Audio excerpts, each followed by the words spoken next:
92 வினாடியில் 1000 அடி சொர்க்க பயணம். கொக்கி மற்றும் தொடக்கம்.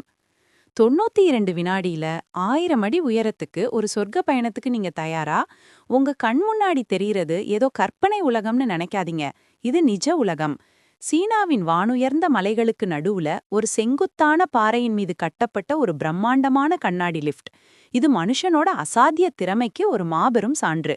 ஆனா இந்த கண்ணாடி பெட்டிக்குள்ள நின்னு பூமி உங்க கால்ல இருந்து நழுவி போறத உணரும்போது உங்களுக்குள்ள ஒரே ஒரு கேள்விதான் எழும். இது சொர்க்கத்துக்கான பயணமா இல்ல திகிலூட்டுற அனுபவமா? வாங்க பதில கண்டுபிடிப்போம். அறிமுகம். அவதார் மலைகளின் தேசம். இப்போ நாம நிக்கிறது சீனாவோட ஹுனான் மாகாணத்துல இருக்கிற ஜாங்ஜியாஜி தேசிய வனப்பூங்காவ்ல. இந்த பேரை கேட்டதும் உங்களுக்கு ஒன்னும் தோணாம இருக்கலாம். ஆனா ஜேம்ஸ் கேமரூனோட அவதார் படத்துல வர்ற பண்டோரா கிரகத்தின் மிதக்கும் மலைகளை பார்த்திருக்கீங்களா? அந்த மலைகளுக்கு இன்ஸ்பிரேஷன் கொடுத்ததே இந்த இடம்தான். ஆயிரக்கணக்கான அடி உயரத்துக்கு வானத்தை நோக்கி நேரா வளர்ந்து நிக்கிற மணற்கல் தூண்கள், அடர்ந்த பச்சை பசேல் காடுகள், மேகங்கள் தவழ்ந்து போற பள்ளத்தாக்குகள்னு இந்த பூங்கா ஒரு பூலோக சொர்க்கம். இந்த மலைத்தொடர்கள் பார்க்கறதுக்கு எவ்வளவு அழகா இருக்கோ அந்த அளவுக்கு சவாலானதும் கூட. இதோட உச்சியை அடையிறது சாதாரண காரியம் இல்லை. பல மணி நேரம், சில சமயம் ஒரு நாள் முழுக்கவே கூட கடினமான செங்குத்தான பாதைகள்ல மலையேற்றம் செய்யணும். உடல் வலிமையையும் மன உறுதியையும் சோதிக்கிற இந்த பயணத்தை எல்லோராலையும் மேற்கொள்ள முடியாது. இங்கேதான் ஒரு கேள்வி வருது. இந்த மலைகளோட உச்சியில இருக்கிற பேரழக, இந்த சொர்க்கத்தோட வாசல எல்லோரும் எப்படி போய் பார்க்கறது? பல மணி நேர பயணத்தை சில நிமிஷமா சுருக்க முடியாதா?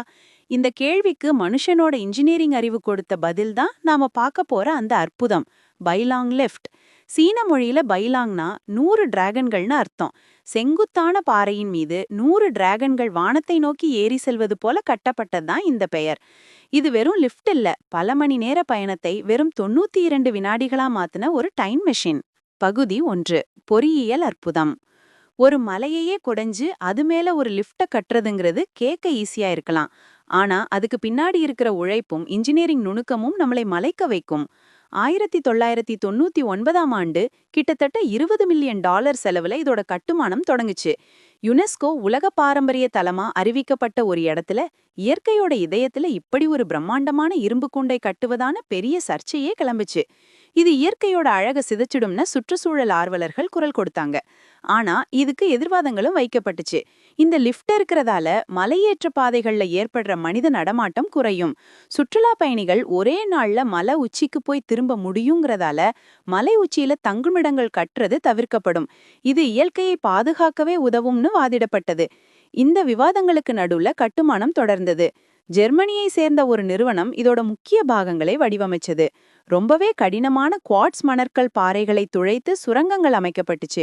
இந்த லிஃப்டோட மொத்த உயரம் 326 மீட்டர், அதாவது சுமார் 1070 அடி. இதுல ஆச்சரியம் என்னன்னா, இதோட கீழ்ப்பாதி, அதாவது 154 மீட்டர் மலையை குடைந்து உள்ளேயும் மீதி 172 மீட்டர் பாறைக்கு வெளியே தெரிகிற இரும்பு மற்றும் கண்ணாடி அமைப்பாகவும் உருவாக்கப்பட்டிருக்கு. இந்த இடம் பூகம்பம் வர வாய்ப்புள்ள பகுதிங்கிறதால பாதுகாப்பு அம்சங்களுக்கு அதிக முக்கியத்துவம் கொடுத்தாங்க. பூகம்பத்தை முன்கூட்டியே கண்டுபிடிக்கிற கருவிகள் பொருத்தப்பட்டுச்சு. இதனால ஆபத்து வந்தா பயணிகளை உடனே வெளியேற்ற முடியும். 2002ல லிஃப்ட் திறந்த கொஞ்ச நாளுக்கே பாதுகாப்பு காரணங்களுக்காக ஒரு 10 மாசம் மூடப்பட்டுச்சு. அதுக்கப்புறம் எல்லா சோதனைகளும் செய்யப்பட்டு மீண்டும் திறக்கப்பட்டது. இன்னைக்கு உலகத்தோட மிக உயரமான வெளிப்புற லிஃப்ட்னு கின்னஸ் சாதனையையும் இந்த பைலாம் லிஃப்ட் தட்டி சென்றுள்ளது. பகுதி 2. 92 வினாடி திகில் பயணம்.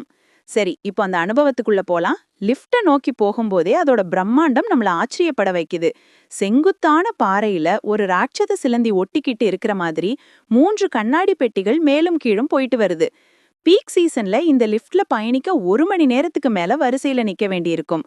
அந்த காத்திருப்பே உள்ள போக போற பயணத்து மேல ஒருவித எதிர்பார்ப்பையும் லேசான பதட்டத்தையும் உருவாக்கும். கடைசியா நம்ம முறை வருது.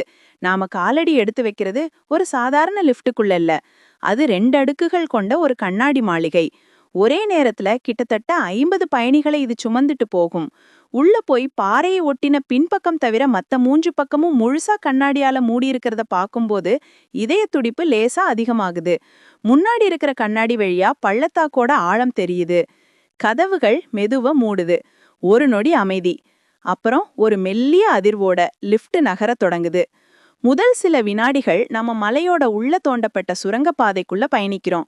இருட்டு மட்டும்தான் கண்ணுக்கு தெரியுது. இது புயலுக்கு முன்னாடி வர்ற அமைதி மாதிரி. திடீர்னு அந்த சுரங்கம் முடியுது.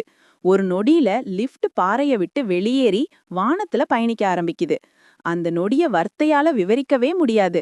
அதுவரை இருட்ட பார்த்துட்டு இருந்த நம்ம கண்கள் திடீர்னு விருந்த வானத்தையும் ஆயிரக்கணக்கான அடி ஆழத்துல தெரியிற பச்சை பசேல் பள்ளத்தாக்கையும் பார்க்கும்போது ஒரு கணம் ஸ்தம்பிச்சு போகும். நாம நிக்கிறது லிஃப்ட்லயா இல்ல காத்துல மிதக்குறோமான்னு ஒரு சந்தேகம் வரும். சுத்திலும் பிரம்மாண்டமான அவதார் மலைகள் நம்ம கூடவே பயணம் செய்யற மாதிரி ஒரு பிரம்மை. ஒரு நொடிக்கு 5 மீட்டர் வேகத்துல லிஃப்ட் மேல போகுது. ஜன்னலோரம் நிக்கிறவங்களுக்கு அவங்களையும் அறியாம ஒருவித கூச்சலும் ஆச்சரியமும் கலந்த சத்தம் வெளியே வரும். இந்த 92 வினாடிகளும் திகில், ஆச்சரியம், பிரமிப்புன்னு எல்லா உணர்ச்சிகளும் ஒன்றா கலந்த ஒரு அனுபவமா இருக்கும். பகுதி 3, சொர்க்கத்தின் வாசல். அந்த 92 வினாடி அட்ரினலின் பயணம் முடிஞ்சதும் லிஃப்டோட கதவுகள் திறக்குது. நாம காலடி எடுத்து வைக்கிறது சொர்க்கத்தோட வாசல்ல. ஆமா, 1000 அடி உயரத்துல இருந்து பார்க்கும்போது அந்த ஜாங்ஜியாஜி வனப்பூங்கா ஒரு ஓவியம் மாதிரி விரிஞ்சு கிடக்கு. மேகங்கள் நம்ம காலடியில மிதக்குது. தூரத்துல தெரியிற ஆயிரக்கணக்கான மலை தூண்கள் ஏதோ ஒரு மாயாஜால உலகத்துல நாம நுழைஞ்சிட்டோமோங்கிற உணர்வு தருது.